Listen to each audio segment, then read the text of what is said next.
Power on already. Servo motor connected, link with PC, and now enable on, no any error. Now motor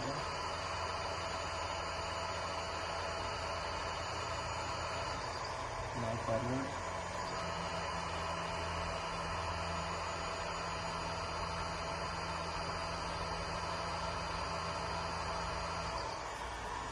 No any error.